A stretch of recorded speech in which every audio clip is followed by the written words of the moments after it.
नमस्कार, पहाड़ प्राइम में आप सभी का स्वागत है। मैं हूं आपके साथ अनु सिंह। उत्तराखंड में ना मानसून की बारिश में सुकून था और ना ही मौसम खुलने पर ही राहत है। उत्तरकाशी में चटक धूप निकलने के साथ ही पहाड़ियां दरक रही हैं। ऐसी ही एक तस्वीर गंगोत्री हाईवे पर सामने आई, जहां पर पहाड़ी का बहुत बड़ा हिस्सा टूटकर हाईवे पर आ गिरता है, जिससे मार्ग बाधित है। ये तस्वीर आप देख सकते हैं, पहाड़ी का एक बड़ा हिस्सा किस तरह से टूटकर मार्ग पर गिरता है। गंगोत्री हाईवे पर टूटकर ये चट्टान गिरी है। उत्तरकाशी में चटक धूप निकलने के साथ ही पहाड़ी दरक रही है और ये तस्वीर आप देखिए, गंगोत्री हाईवे पर ये तस्वीर सामने आई है, जहां पहाड़ी का एक बड़ा हिस्सा टूटकर हाईवे पर गिर गया है, जिससे मार्ग बाधित हुआ है। लगातार पहाड़ों पर इस तरह की समस्याएं बढ़ रही हैं और मार्ग ध्वस्त होने से आवाजाही में लोगों को समस्याएं हो रही हैं।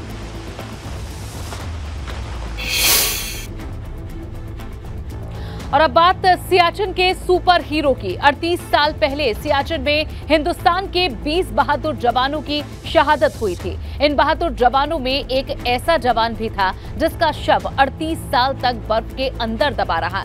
आज बात हिंदुस्तान के उसी सुपर हीरो की।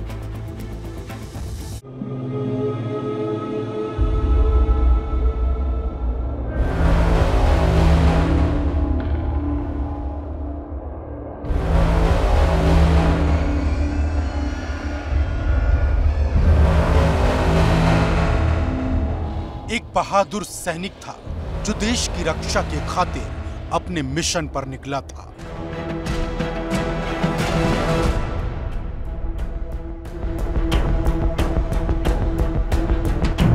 उसे सियाचिन पर एक खास मिशन पर भेजा गया था।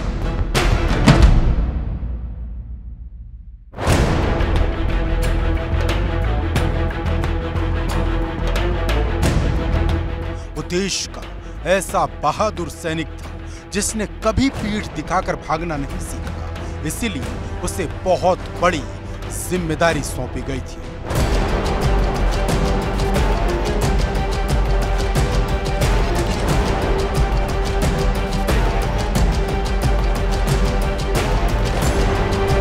देश का वो शूरवीर योद्धा अपनी आखिरी सांस तक हिंदुस्तान की सरहद की रक्षा करता रहा। ये कहानी है ऑपरेशन मेघदूत के हीरो चंद्रशेखर की, जिस पर आज भी पूरे देश को फख्र है।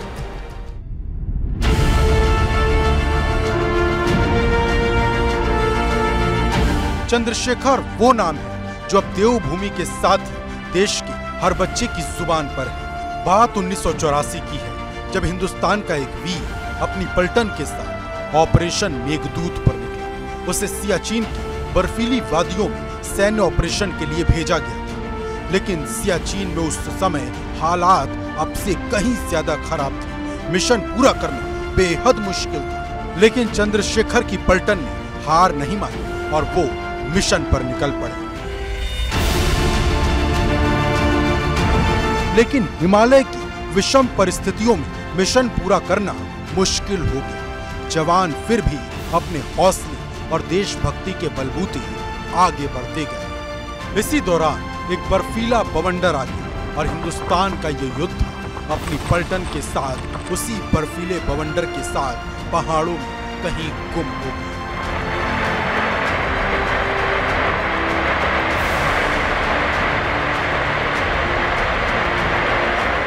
लेकिन कुदरत को कुछ और ही मंजूर हुआ। 38 साल बाद देवभूमि के उस वीर योद्धा को आखिरकार खोज निकाला गया। चंद्रशेखर के शरीर के अवशेष ग्लेशियर में बने एक बंकर के अंदर मिले।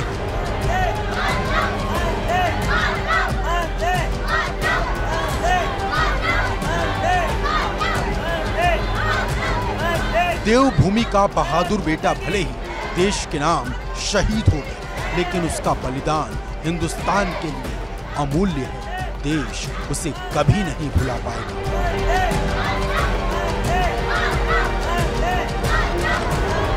एबीपी गंगा के लिए हल्द्वानी से रवि कैंतुरा के साथ अंकित शाह की रिपोर्ट।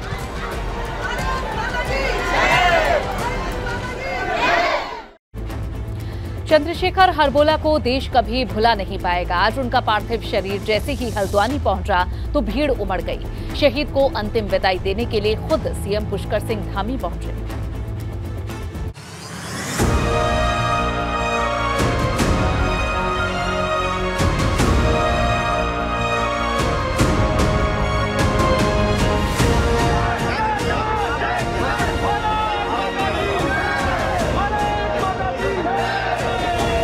ये पल भावुक कर देने वाला है।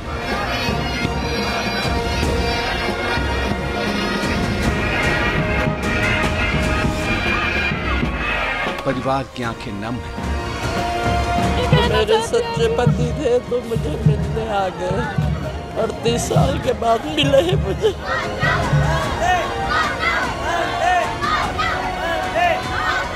शहीद चंद्रशेखर की 38 साल बाद घर वापसी हुई है, इसलिए हर कोई उन्हें सलाम कर रहा है।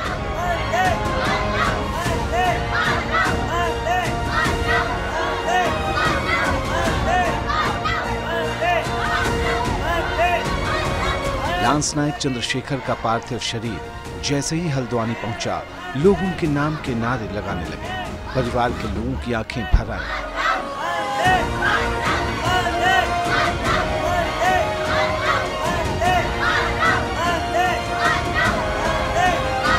शहीद चंद्रशेखर की पत्नी और उनके परिजनों के लिए ये पल सबसे अनमोल है।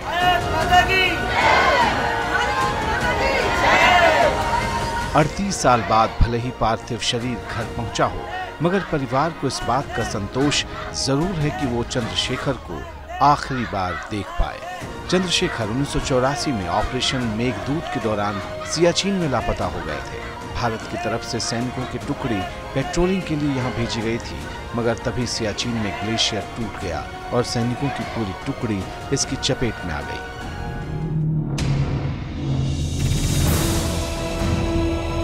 ऑपरेशन मेघदूत के समय 1984 में चंद्रशेखर की उम्र महज 28 साल की थी।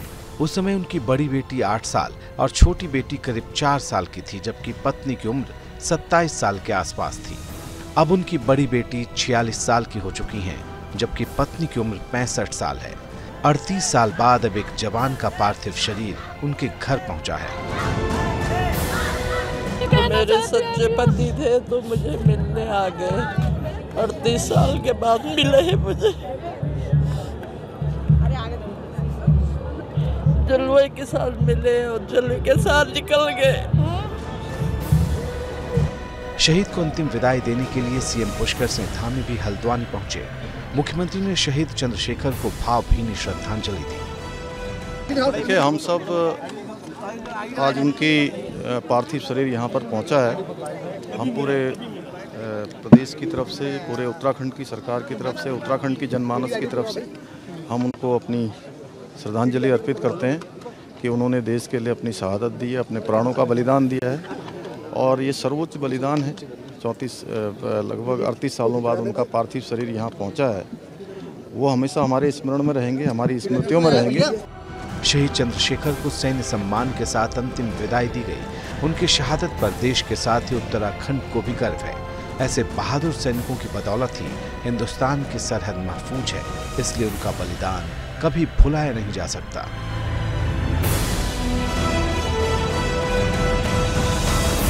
एबीपी गंगा के लिए हल्द्वानी से रवि कैंतुरा के साथ अंकित शाह की रिपोर्ट।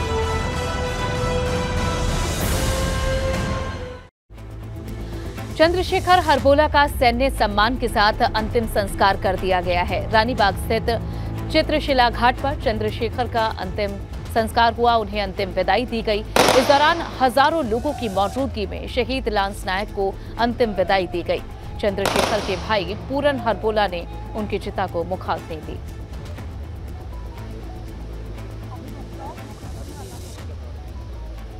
जहां उन्हें अंतिम विदाई देने के लिए पूरे इलाके के लोग पहुंचे थे। रानीबाग स्थित चित्रशिला घाट पर चंद्रशेखर को अंतिम विदाई दी गई। हजारों लोगों की मौजूदगी में शहीद लांस नायक को यह अंतिम विदाई दी गई। वहीं चंद्रशेखर की पत्नी के लिए भी ये पल बेहद भावुक कर देने वाले थे। पति का पार्थिव शरीर 38 साल के बाद घर आया तो पूरा परिवार भावुक हो गया। आपको तस्वीरें दिखाते हैं। एक तरफ शहीद चंद्रशेखर की पत्नी ने अपने पति की बहादुरी के लिए उन्हें सैल्यूट किया, तो वहीं चंद्रशेखर के भाई ने उन्हें मुखाग्नि दी। पार्थिव शरीर को देखकर परिवार के लोग बेहद भावुक हो गए। उन्होंने इस विचार को छोड़ दिया था कि शायद ही वे कभी उनके अंतिम दर्शन कर पाएंगे, लेकिन उनका पार्थिव शरीर जब पहुंचा तो सभी भावुक हो उठे। सियाचिन में ऑपरेशन मेघदूत के सुपर हीरो चंद्रशेखर को अंतिम विदाई दे दी गई है। 38 साल बाद शहीद का पार्थिव शरीर उनके घर पहुंचा था, इसलिए हर कोई नम आंखों से उन्हें श्रद्धांजलि दे रहा था। लोग बड़ी संख्या में शहीद के अंतिम दर्शन के लिए पहुंचे थे। हल्द्वानी से ये 6 अलग अलग तस्वीरें आप देख सकते हैं। सीएम पुष्कर सिंह धामी भी शहीद चंद्रशेखर को अंतिम विदाई देने पहुंचे और उनकी बहादुरी को सैल्यूट किया गया। ये 6 तस्वीरें आपके सामने। जब पार्थिव शरीर पहुंचा तो अंतिम दर्शन के लिए गांव के लोग पहुंचे, साथ ही सीएम धामी भी वहां मौजूद रहे। सियाचिन में शहीद लांस नायक चंद्रशेखर हरबोला का पार्थिव शरीर तो मिल गया, मगर उसी ऑपरेशन मेघदूत में शहीद हुए लांस नायक दया किशन का पार्थिव शरीर अब तक नहीं मिला है। दया किशन की पत्नी विमला जोशी को भी जब उम्मीद अब जग चुकी है कि उनके पति का शव भी जरूर मिलेगा।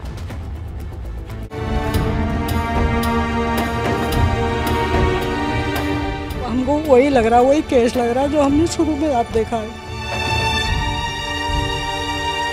इंतजार तो सही रहा उनकी, कम से कम बॉडी तो घर में आ रही है। हमारा तो ये भी नहीं हुआ। सोचे क्या पता कब फोन आ जाए ये करके।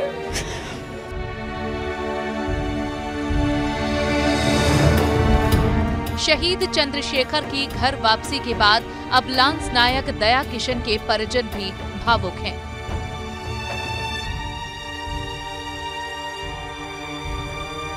दया किशन भी ऑपरेशन मेघदूत में लापता हुए थे। दया किशन के परिजनों को जब से ये पता चला कि चंद्रशेखर का शव बरामद हो गया, तो इस परिवार को भी आस जगी है कि दया किशन के बारे में भी जरूर कोई सुराग लगेगा। हमने देखा ही नहीं। बच्चे हर हमेशा यही कहते हैं, जब स्कूल जाते थे तब कहते थे हमारे सबके पापा छोड़ने आ रहे, हमारे पापा नहीं आ रहे छोड़ने। बिल्कुल, बड़ा बहुत दुखद होता है।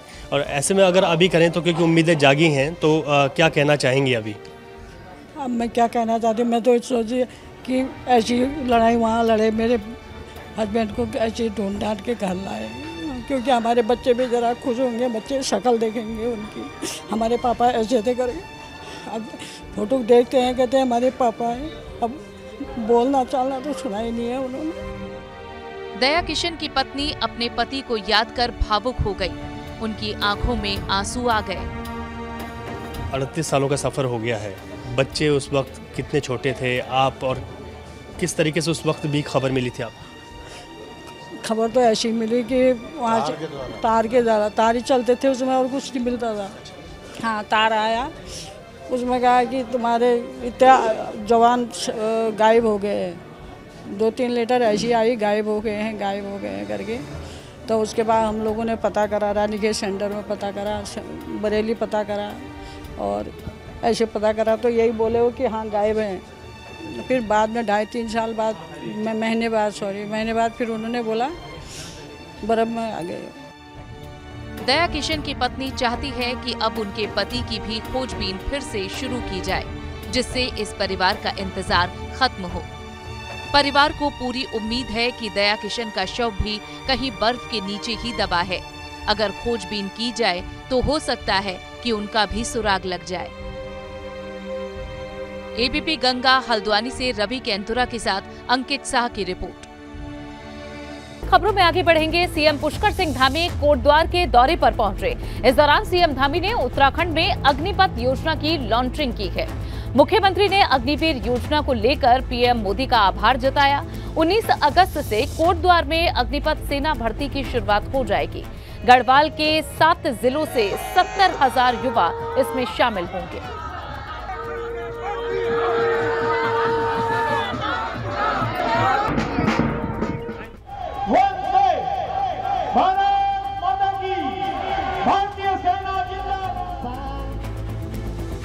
उधर भाजपा प्रदेश अध्यक्ष महेंद्र भट्ट इन दिनों विपक्ष के निशाने पर हैं। हफ्ते भर के भीतर ही तिरंगे को लेकर महेंद्र भट्ट की जुबान 2 बार फिसली, जिसके बाद कांग्रेस भाजपा पर हमलावर है।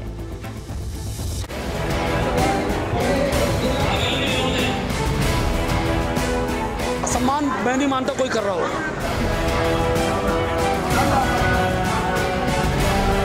मैं समझता हूँ अभी अध्यक्ष ही ठीक से उनको राश नहीं आई है।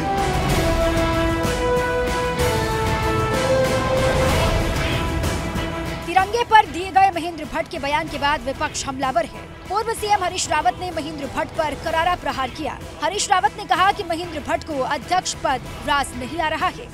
मैं समझता हूँ अभी अध्यक्ष ही ठीक से उनको राश नहीं आई है, एडजस्ट नहीं हुए और इसलिए वो बहुत ये देखिए न भाजपा न कांग्रेस न कोई संस्था इस बात के हकदार है कि किसी की राष्ट्रवादिता को जो है राष्ट्रभक्ति को कि वो का मापन करे। दरअसल महेंद्र भट्ट ने मंगलवार को रुड़की में बयान दिया था। तिरंगे को लेकर महेंद्र भट्ट की जुबान एक बार फिर से फिसल गई थी। महेंद्र भट्ट ने क्या कहा था, जरा ये भी सुनिए। तिरंगे के प्रति सबकी श्रद्धा है और मैं तो मीडिया कर्मियों से आग्रह करूंगा उनके चरणों में चलना चाहिए कि अपने तिरंगों और सम्मान पूर्वक अपने घर में रखें। सर तिरंगे सम्मान की जगह अपमान हो रहा है, कई जगह झंडे गिरे पड़े हैं, उस चीज को लेकर सरकार का क्या है? अब हम कह रहे हैं सब विषय में बातचीत हो रही है। असम्मान मैं नहीं मानता कोई कर रहा हो, मैं नहीं मानता। ये पहला मौका नहीं है जब महेंद्र भट्ट की जुबान फिसली हो। अभी हफ्ते भर पहले भी उन्होंने हल्द्वानी में एक ऐसा ही बयान दिया था। देश विश्वास नहीं कर सकता है, शक किस रूप का होगा? राष्ट्र का अगर तिरंगा लगाने में किसको परेशानी हो सकती है? इस तिरंगे को हाथ में लेकर लोगों ने फांसी की तख्ती पर लटके हैं। तिरंगे सम्मान की जगह अपमान हो रहा है, कई जगह झंडे गिरे पड़े हैं, उस चीज को लेकर सरकार का क्या है? अब हम कह रहे हैं सब विषय में बातचीत हो रही है। असम्मान मैं नहीं मानता कोई कर रहा हो, मैं नहीं मानता। महेंद्र भट्ट को मदन कौशिक की जगह भाजपा प्रदेश अध्यक्ष बनाया गया है। अभी कुछ दिनों पहले ही उन्होंने भाजपा प्रदेश अध्यक्ष की कमान संभाली है, मगर जिस तरह से महेंद्र भट्ट का बयान सामने आ रहा है, उसके बाद वो लगातार विपक्ष के निशाने पर है। एबीपी गंगा के लिए देहरादून से विनोद कुमार की रिपोर्ट। उत्तराखंड बोर्ड की बड़ी लापरवाही सामने आई है। दरअसल 76 अंक पाने वाली 10वीं की छात्रा को बोर्ड ने 28 अंक दे दिए। विज्ञान के पेपर में 76 अंक पाने वाली देहरादून की हाई स्कूल की छात्र स्नेहा ममकई की मार्कशीट में 28 अंक देने के मामले में जांच शुरू हो गई है। शासन में तैनात शिक्षा महानिदेशक बंसीधर तिवारी ने भी इसे बड़ी गलती माना है और अंकों में हुई गड़बड़ी को लेकर कार्रवाई करने की बात कही है। त्रुटियां होती हैं, अब जैसे 7 का 2 कर दिया है तो निश्चित रूप से है तो क्लरिकल मिस्टेक है जो भी कहें, तो उसमें जांच कराने के लिए हमने बोला है, लेकिन बच्चे के ऊपर प्रभाव तो उसका पड़ता ही है, तो जो भी उसमें दोषी पाया जाएगा उसको दंडित करेंगे और उसका सुधार। पूर्व सीएम तीरथ सिंह रावत के नेतृत्व में भारत चीन सीमा पर देवताल माणा पास तक 18,000 फीट पर तिरंगा फहराया गया। तीरथ सिंह रावत के साथ बड़ी संख्या में पार्टी के कार्यकर्ता भी मौजूद रहे। बताया जा रहा है कि तीरथ रावत तकरीबन 52 किलोमीटर की दूरी तय कर देवताल माणा पास पहुंचे। इस दौरान तीरथ रावत ने देवताल के जल का आचमन किया और हनुमान मंदिर में पूजा अर्चना भी की। ये तस्वीरें आप देख सकते हैं जहां भारत चीन सीमा पर तिरंगा लहराया गया। अमृत महोत्सव चल रहा है और इस बीच यहां पूर्व सीएम की तरफ से उनके समर्थकों के साथ जाकर 52 किलोमीटर की दूरी तय कर देवताल माणा पास पहुंचकर तिरंगा लहराया गया है।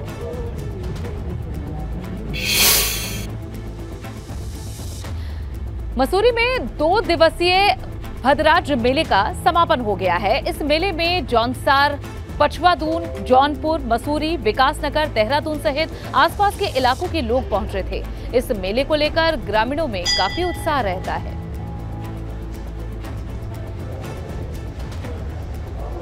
तस्वीरें आप देख रहे हैं जहां मसूरी में ये 2 दिवसीय भद्राज मेले का आयोजन हुआ था, जिसका अब समापन हुआ है। इस मेले में जौनसार, पछवातून, जौनपुर, मसूरी, विकासनगर, देहरादून समेत आसपास के इलाकों से काफी संख्या में लोग पहुंचते हैं। इस मेले का लोग इंतजार करते हैं और ग्रामीणों की काफी अच्छी संख्या इस बार भी दिखाई दी। उत्साह के साथ इस मेले में लोग पहुंचे थे।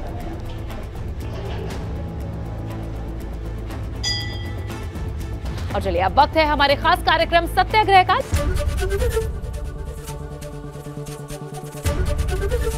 एबीपी गंगा, खबर आपकी, जुबान आपकी।